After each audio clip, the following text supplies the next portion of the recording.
እኔ እኮ ነኝ ወንድሜዋ ልታሳልፍ ነበር እንዴ? መነጽር ስለብስ ሌላ ሰው መስዬ ዛሬ ምን ነኝ ነገ ምን ነኝ እና ልብስ ስቀይር እኮ ሌላ ሰው መስያችሁ ነው። እስከ ስንት ነው የምቆጥረው? እስከ ፈለግሽ ከአንድ እስከ 50 መቁጠር ትችያለሽ። ማክሲመሙ 35 እስከ ዛሬ ድረስ በጣም አንድ እንደዚህ አንድ ለሶስት ተረታብስ ማለት ነው አይደል? ቀስ ብለሽ 1 2 3 እያልሽ ነው ጀመሪ ስለሽ ነው። እሺ ኦልራይት ኦኬ። መቁጠር የፈለግሽው ለምንድን ነው? ቲክቶክ ላይ ቻሌንጆቹ ለማየት ፈልገሽ ለትሲ 36 ነው ማክሲመሙ። ልንጀምር ነው። ቁጥር ይስጥሽ ትቆጥሪያለሽ። ወይ ጀምሪ።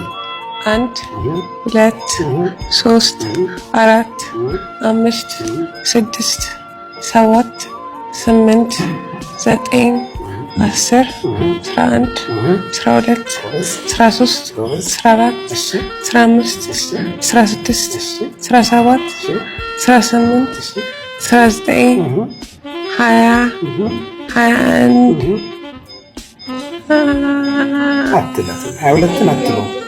22 አትለው በፍጹም አለቀ። ኦልራይት 22 ሪከርዱ 36 ነው። ሪከርድ ሰብራለሁ ብላ ነበረ። አይ ቲንክ 22 ነው። በ22 አለቀ ማለት ነው። ጎበዝ ናት ግን።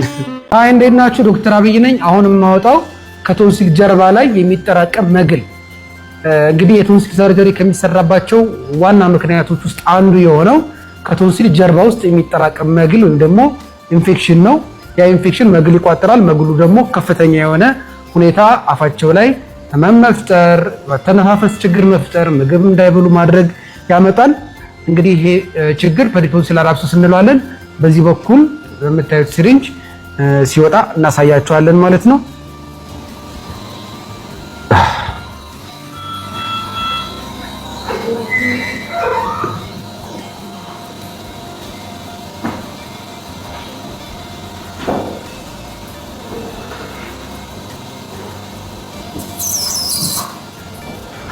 አያችሁት? አሁን እዚህ ጋር የምታዩት ይሄ ሁሉ የተቋጠረ መግል ነው። እሺ this is all peritonsillar abscess። ከዚህ በኋላ የምናደርገው አብዛኛው መግል ወጥቷል። ከዚህ በኋላ የምናደርገው ደግሞ ሙሉ ቶንሲሉን እንከፍትና ቶንሲሉን በperitonsillar abscess የተጠቃውን ቶንሲል እናነሳዋለን። that's what I prefer ማለት ነው እኔ።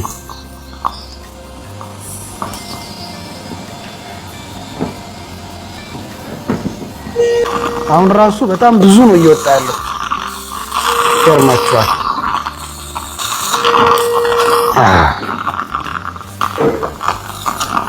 ይሄ ችግር ሰክሽን የሚገርማችሁ ሞር ከአዋቂዎች ላይ ይበዛል ከህፃናት ይልቅ። ደግሞ የሚገርማችሁ ሪከረንት የሆነ ኢንፌክሽን ደግሞ it's common in pediatrics but peritonsillar abscess is common in adults. It's very surprising.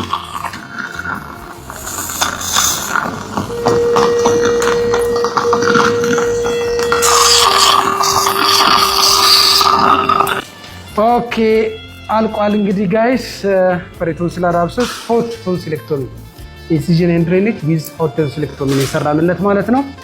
የአዘር ሳይድ ኦፍ ቶንሲል አልተሰራለትም፣ አያስፈልገውም። አብሰሱ የተከማቸበት የተጠራቀመበት ግን ሙሉ በሙሉ ቶንሲሉ ተነስቶ አብሰሱም ተጸድቶ ወጦ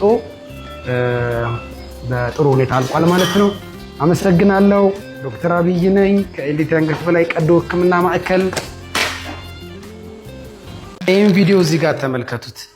በጣም አስከፊ የምለው የማንኮራፋት አይነት እዚህ ሶሻል ሚዲያ ላይ ነው ያገኘሁት። አይ ቲንክ ብላክ አሜሪካን መሰለኝ ህፃኑ እንዲሁ ዝም ብዬ ቲክቶክ ላይ ስለ ስኖሪንግ ሳይ ያገኘሁት ቪዲዮ ነው። ዳውንሎድ አድርጌ ለእናንተ ላሳያችሁ ብዬ ነው። ይህ የምታዩት ህፃን እንዴት እንደሚያንኮራፋ ዝም ብላችሁ ተመልከቱት። እስኪ አዳምጡት፣ በጆሮ ስሙት በደንብ።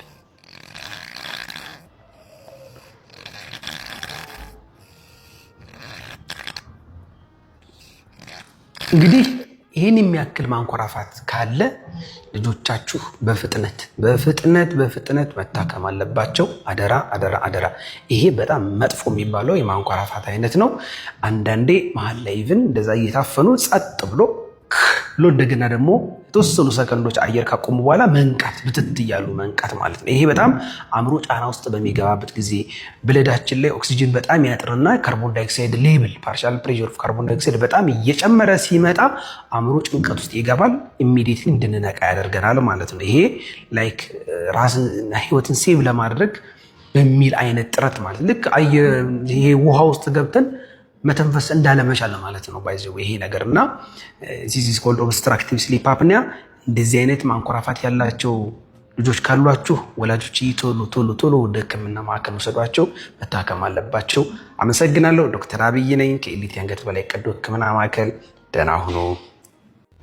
ሃይ እንዴት ናችሁ? ብዙ ሰዎች ከሚጠይቁኝ ጥያቄዎች ውስጥና የሚያስቀኝ ጥያቄ ውስጥ አንዱን ልንገራችሁ።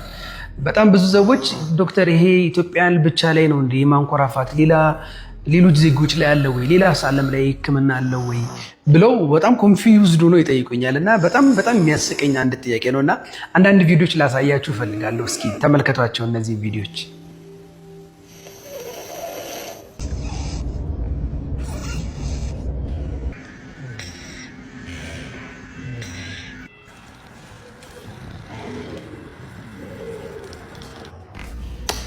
እነዚህ ያያችኋቸው ቪዲዮዎች እንግዲህ they are white people ናቸው።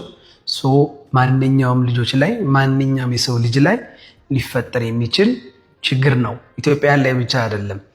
ምናልባት እንግዲህ በብዛት እኔ ይህን ህክምና እየሰጠው ስላያችሁ እንዲያው ኢትዮጵያ ውስጥ ብቻ እንዳይመስላችሁ ብዬ ነው።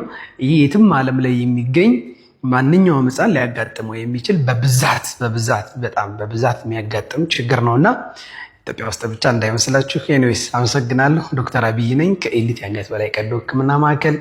ደህና ሁኑ። ሂድልኝ ያዘን ጭንቀቴ ደስታዬ ነው ለኔ፣ ጥፋልኝ ያዘን ህመሜ ደስታዬ ነው ለኔ።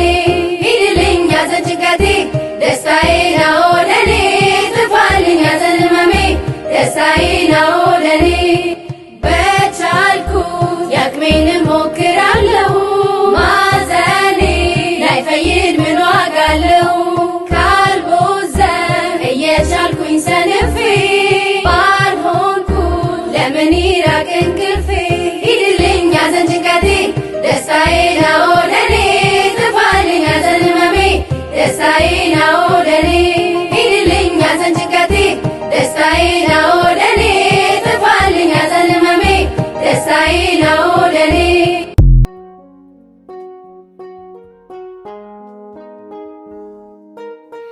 የልጅነት መልኬ ናፈቀኝ፣ አላፊ አግዳሚ ሰው ሚስመኝ፣ ሁሉ ሲል የማነው ቆንጅዬ እደግ ለማምዬ። የልጅነት መልኬ ናፈቀኝ፣ ሁሉ ዳበስ አርጎኝ ሚስመኝ፣ ለመሆኑ ወዴት ነው ቤቱ? እስኪ ደግ ለአባቱ።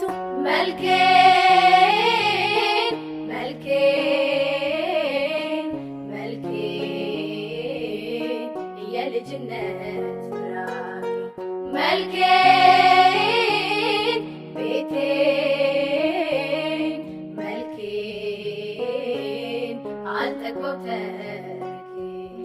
እንደ ያኔው ጥሪኝ እናትዬ ልምጣ ፈጠን ብዬ ከሱቁና ላምጣ ላኪኝና ትንሽ መርቅ ብዬ ቆሎም ካለሽ እስኪ በሹራቤ ትገኝልኝና ሳይሄዱ ልጆቹ በየፊና ልሩጥ ልያዝና መልኬን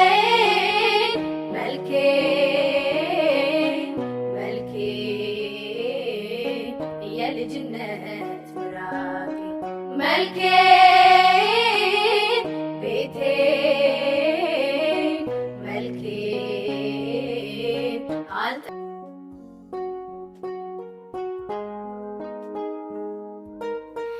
የልጅነት መልኬ ናፈቀኝ፣ አላፊ አግዳሚ ሰው ሚስመኝ፣ ሁሉ ሲል የማነው ቆንጅዬ እደግ ለማምዬ።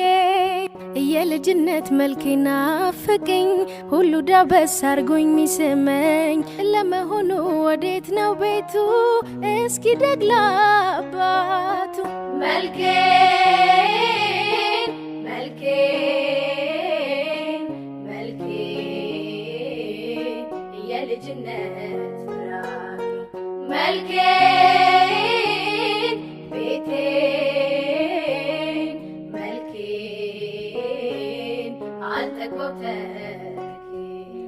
እንደ ያኔው ጥሪኝ እናትዬ ልምጣ ፈጠን ብዬ ከሱቁና ላምጣ ላኪኝና ትንሽ መርቅ ብዬ ቆሎም ካለሽ እስኪ በሹራቤ ትገኝልኝና ሳይሄዱ ልጆቹ በየፊና ልሩጥ ልያዝና መልኬ መልኬ መልኬ የልጅነት ምራቄ መልኬ ቤቴ መልኬ እንኳን አገኘሁሽ እንኳን ደህና ቆየሽ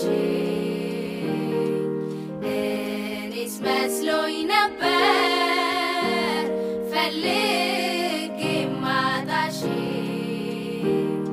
እቴ የልጅነቴ የልጅነቴ እንዴት ነሽ አይወስድሽም እያሉ ሲዘፍኑብሽ በይፋ በነገር ባሽሙራቸው እቴ አንገትሽ ሲደፋ ያ የጠበቁት ፍቅሬ ይኸው መጣ በያቸው ይዟት ይዟት በረረው እስኪ ሲሉን እስማቸው የሄደ ሰው አይቀር